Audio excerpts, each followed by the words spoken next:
He has been given honor. He has been given respect. And since Allah the Lord, the Creator, has given this respect to each and every individual of mankind, so that should be respected. That should be protected. And the same thing is very important. It is stated in the 30th last part of Quran, Surah At-Teen. It is stated, لَقَدْ خَلَقْنَا الْإِنسَانَ فِي أَحْسَنِ تَقْوِيمٍ. We have created the man as best of the creation. So the basic thing, Islam is an inclusive religion, not an exclusive one. It includes everyone. Islam talks of the mankind. And same was the message of Sayyidina Isa, Jesus Christ. And same was the message of Sayyidina Musa, Moses.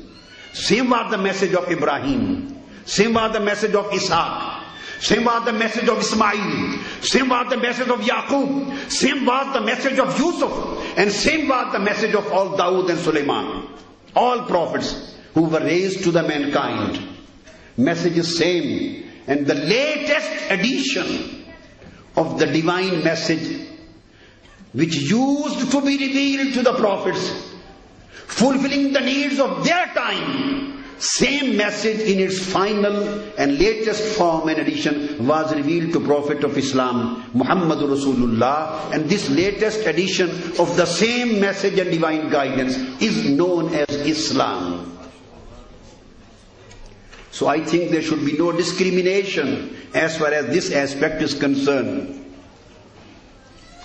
Then it is stated, second thing, وَحَمَلْنَاهُمْ فِي الْبَرِّ وَالْبَحْرِ. Here lies the concept of freedom of movement. We provided you the modes of movement, of traveling.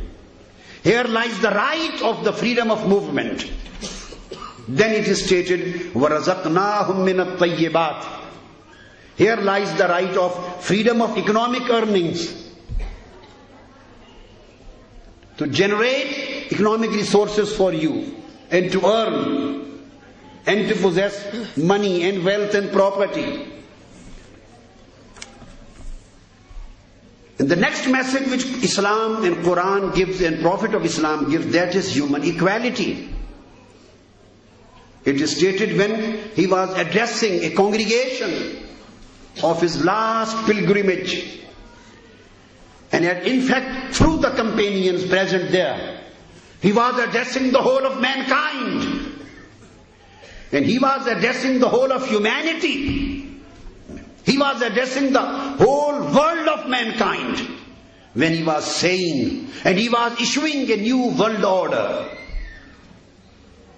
This was Prophet Muhammad sallallahu alaihi wasallam, who repealed the unjust world order of their time. The unjust order, which was based on discrimination, which was based on injustice, which was based on corruptions, which was based on coercion, which was based on economic exploitation, which was based on enmity against the poor, which was based on the discriminative attitude against the poor, and which was based on the tribal jealousies and negative propensities. All these things which were included in the old unjust world order, that was repealed by Prophet Muhammad sallallahu alaihi wasallam, and he said, "Kullu shay'in min amr al-jahiliyyah tahta qadamiyya mawzu'un." Today, everything, every principle, every practice, every custom, and every convention which belongs to the old unjust order of this world, I am repealing with my feet, and I am issuing a new world order based on human dignity, based on human liberty, based on human justice, and based on human equality, and based on indiscrimination of the sex and indiscrimination of the people.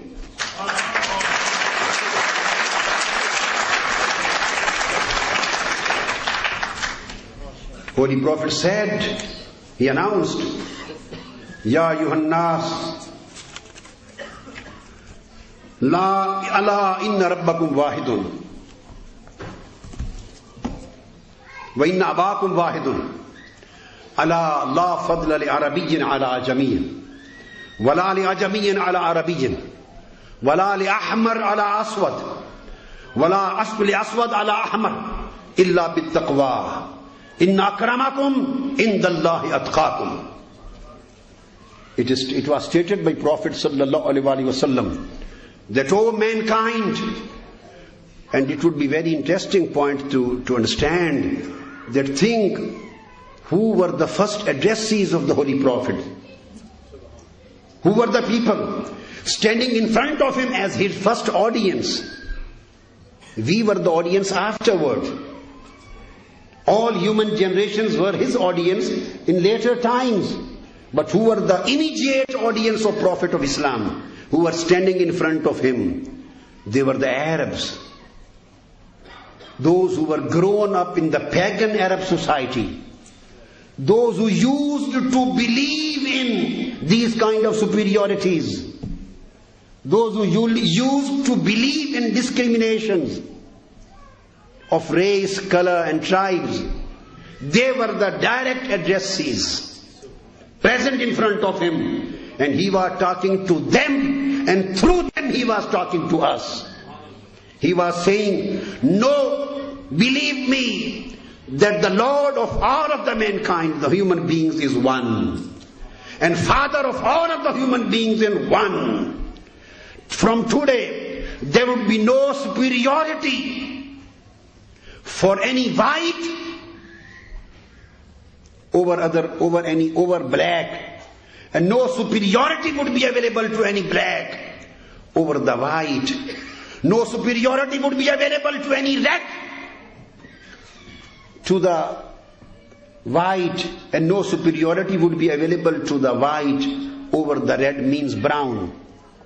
There are three colors, you know: the whites, the browns and the blacks. So it said no superiority to any white over any black or brown, and no superiority to any black or brown over any white. He was addressing to a nation which believed in this kind of superiority. This was his courage. This was his leadership, dynamic leadership. And he was giving a revolutionary message to the people, for the mankind. And he said, today all dominions of man over man are being eliminated. All human beings have become equal. And only the superiority would be based on moral character. How pious is the man? How beautiful is his character and behavior? This would be the base of superiority and nothing else. And then he stated the next significant point. He stated, after giving a declaration of human equality, and number two, a declaration of the cancellation of unjust order, and promulgation of a just global order for the mankind. Now he stated the third declaration, that was the declaration of establishment of world peace and security. He said, "O my people, I have been raised for the peace. I have not come here just for the Arabs or to make them superior to others. No, his raising is for the mankind." He said, "Ya ayyuhan nas, inni rasulullah ilaykum jami'a." You can read each and every prophet and messenger who came. We read in Pentateuch, we read in the Old Testaments, we read in the Old Testaments and then the New Testaments, and we read in the whole of the Bible, and we read in the Gospel, and each and every book of various prophets. Everywhere we will see, and you see, that the prophet is addressing his community, his tribe, which he belonged to. He is addressing to the people of his city. He is addressing to the people of his nation. So, third declaration was made, and that was the declaration of global peace and security. We read in the Old Testaments We read in the Old Testaments and then the New Testaments. And we read in the whole of the Bible and we read in the Gospel. And each and every book of various prophets. Everywhere we will see and you see that the prophet is addressing his community, his tribe, which he belonged to. He is addressing to the people of his city. He is addressing to the people of his nation. So, third declaration was made, and that was the declaration of global peace and security. So this is not a thing which, particularly in the circumstances of the present era, under the pressure of the present situations, the Muslims are saying these things, or the Muslims are concocting these things, or we have driven out through an explanation from Quran and the traditions of Prophet. No, absolutely no. I'm just quoting the text without any explanation, without any interpretation. Just the words which Holy Prophet uttered through his mouth. The only thing which I have done, I have given the captions. Just the headings. Words are of Holy Prophet sallallahu alaihi wasallam. He said, Ya Yuhannas, inna dima'akum wa amwalakum wa aradakum haramun alaykum ka hurmati yawmikum haza, ka baladikum haza, wa ka shahrikum haza. Holy Prophet ﷺ said, O people, your bloods, meaning lives, your properties, your wealth, and your respect and honor, and your fame, good name and fame, and your honor, everything has been protected with guarantee. Everything has been made secure and safe.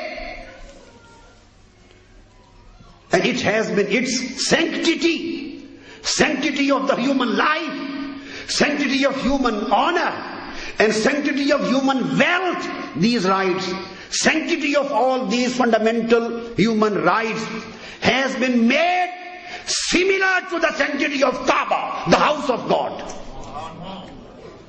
फरमाया लोगो, तुम्हारी जाने, तुम्हारे माल, तुम्हारी इज्जत और आबरू आज के दिन उसे वही इज्जत और हुर्मत दे दी गई है जो हुर्मत खुदा के घर काबा को अता हुई है. नारे तकबीर, नारे रिसालत.